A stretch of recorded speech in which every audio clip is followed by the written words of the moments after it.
आज हम बात करने वाले हैं भारत की सबसे प्राचीन पर्वतमाला अरावली की। सोशल मीडिया पर, खबरों में और व्हाट्सएप पर एक बात तेजी से फैल रही है कि अरावली पर्वतमाला को हटाया जा रहा है। अब पहाड़ काटे जाएंगे, दिल्ली एनसीआर रेगिस्तान बन जाएगा। लेकिन असली सच्चाई क्या है? क्या सच में अरावली को खत्म किया जा रहा है या इसके पीछे कोई कानूनी खेल है? आज इस वीडियो में हम पूरा मामला शुरू से अंत तक आसान भाषा में समझेंगे। इस वीडियो को अंत तक जरूर देखिए, क्योंकि यह सिर्फ एक पहाड़ की नहीं, आपके पानी, हवा और आने वाली पीढ़ियों की कहानी है। अरावली पर्वत क्या है? दोस्तों, अरावली पर्वतमाला भारत की ही नहीं, दुनिया की सबसे पुरानी पर्वतमालाओं में से एक है। यह पर्वतमाला गुजरात, राजस्थान, हरियाणा, दिल्ली तक फैली हुई है। अरावली कोई साधारण पहाड़ नहीं है। यह थार रेगिस्तान को आगे बढ़ने से रोकती है, बारिश के पानी को जमीन में जाने देती है, भूजल स्तर को बचाती है, हवा में उड़ने वाली धूल को रोकती है। हजारों जानवरों और पक्षियों का घर है।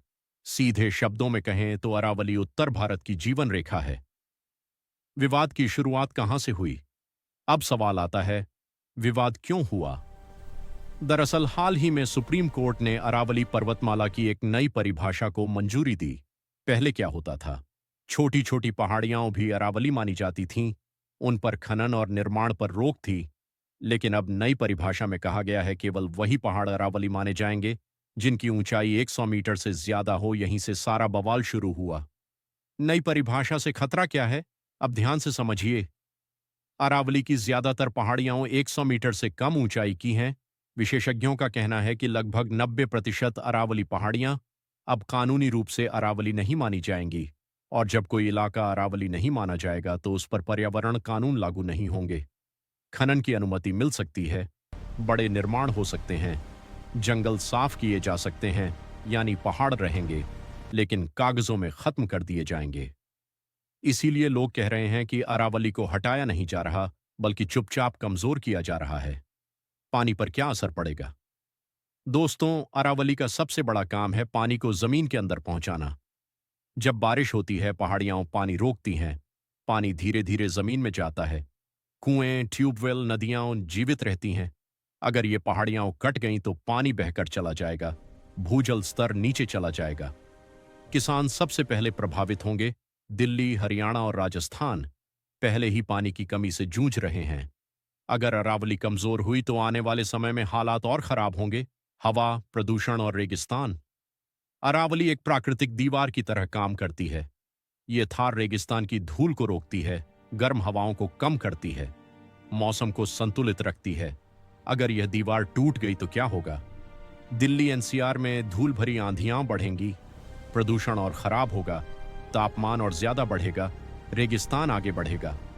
विशेषज्ञ साफ कहते हैं, अरावली कमजोर हुई तो उत्तर भारत की हवा जहरीली हो जाएगी, जंगल और जानवरों पर असर। अरावली सिर्फ इंसानों की नहीं, हजारों जीवों की भी शरण स्थली है।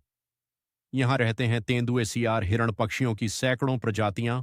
अगर जंगल कटे तो जानवरों का घर खत्म होगा, मानव वन्यजीव संघर्ष बढ़ेगा, जैव विविधता को भारी नुकसान होगा। सरकार और सुप्रीम कोर्ट का पक्ष, अब दूसरी तरफ की बात भी समझनी जरूरी है। सरकार और सुप्रीम कोर्ट का कहना है कि एक स्पष्ट और वैज्ञानिक परिभाषा जरूरी थी, ताकि पूरे क्षेत्र में एक जैसा नियम लागू हो सके और अवैध खनन को रोका जा सके। लेकिन पर्यावरणविद कहते हैं कि परिभाषा इतनी सख्त कर दी गई कि ज्यादातर अरावली ही बाहर हो गई।